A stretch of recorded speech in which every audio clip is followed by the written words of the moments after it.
So it's been a little bit of time in the season now. I thought it might be a good time to do a little tour of what I've done so far. So starting off in our little flower forest area here, um, got my little Hobbit hole going over here on the other side of the river. Um, so this is where I have set up, and everything I've done so far is in here, my little Hobbit hole. Um, just a standard starter base, a little storage and chanting furnaces, a little AFK fishing farm here, a little XP furnace, smelting some kelp, make some kelp blocks, good also for furnace fuel and everything. Um, yeah, portal. I have a little spot back here for where I've set up my kind of starter farms. Some couple things that I'm going to be selling sometime in the near future here in the shopping district. So built a little bee farm here. That's on a big stoic for all the bottles. He sent me 2 shulker boxes full of glass bottles here. So that's kind of fueling the farm here of all the honey that will soon to come. It's not the best setup in the world. I might redo it a little bit. It for some reason the both the honey and the honeycombs have been just kind of ghost popping through the top of the block, so I just throw a little minecart to pick up that stuff and deposit it as well. So one of these days. But so half of the bee nest here are for honey, and the other half are for honeycombs. So it's a little passive farm that runs on its own. And this is my moss farm here. It's a new design. I believe it is the basic design I took from Rogue Fox, his setup here. So I've got little sorters here that are sorting all the things. So it's really cool design.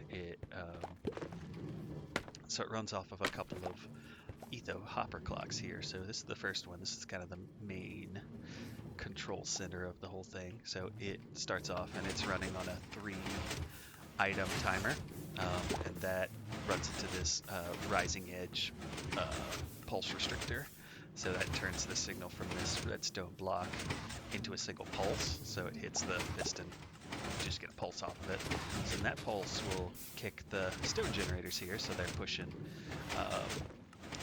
the stone along, and then they eventually will get bone mealed here. Just like that, and then it gets washed away really quickly. And then there's hopper mine carts underneath, picking it all up and throw it into these dropper auto droppers that send it to the item sorter. So the pulse after it hits the stone generators here, it goes up the little ladder, and then it is triggering this Etho clock. So every time that pulses, one item gets let through on this one. So I believe I have it on 5.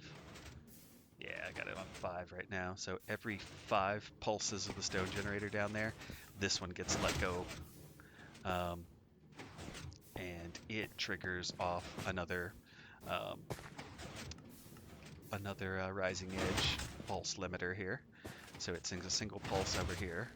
First, it triggers a little. It triggers this. Well down. So it triggers the piston there to clean off the moss block. Then it triggers the dispenser here to let water go. Then it triggers the bone meal. So it just fires off bone meal here. And then lastly, it triggers a little piston connected to a observer that shuts off the water. Just go up there and show that off again. So the last thing it does on a 6, or I think this one's currently on 7 tick delay, it triggers off this to turn the water off. So it just pushes the pulse. There it goes. You saw it. So last it turns the water off. So yeah, and all in all, it bone meals, washes the stuff away, and meanwhile the stone generator just keeps pushing through, and And yeah, that all gets collected and sent down to the sorting system. So they all come down and gets put into these auto hoppers. An auto dispenser. So just simple, kicks them in a water stream and brings them up. And you get run over the sorters. If anything gets clogged up, it just goes right into a overflow chest here that everything there gets bone mealed. And then I have just another little compost set up to turn into bone meal. So what I've been doing is just turning the overflow here, because it comes in at a decent rate. It's not nearly the rates that my farm last season did, but more than adequate, enough to get everything I need. So I'm going to keep about a double chest full that I'm probably going to sell at the shop, and then the rest I just bone meal and turn that into bone meal. Eventually I'm going to use that for, I think I'm going to make flower farms and stuff out in the flower biome out there. But that's just the total on-off switch there. So yeah, it's a nice little setup. Everything that's just in the walls behind my little hobbit hole here. So yeah, this is my little quaint abode. As I was digging it out to build out, I came across this cool cave here, and it goes on, like if I could follow the path down there all the way out to you hear the bees here underneath them. It goes all the way down to, there's a huge cave, the biggest cave I've seen so far. It's way back in there, but it goes like standing at one end of the cave, like the other end of it doesn't even render in. It's that big. But while I was digging and exploring, I found down here a geode right beneath my base.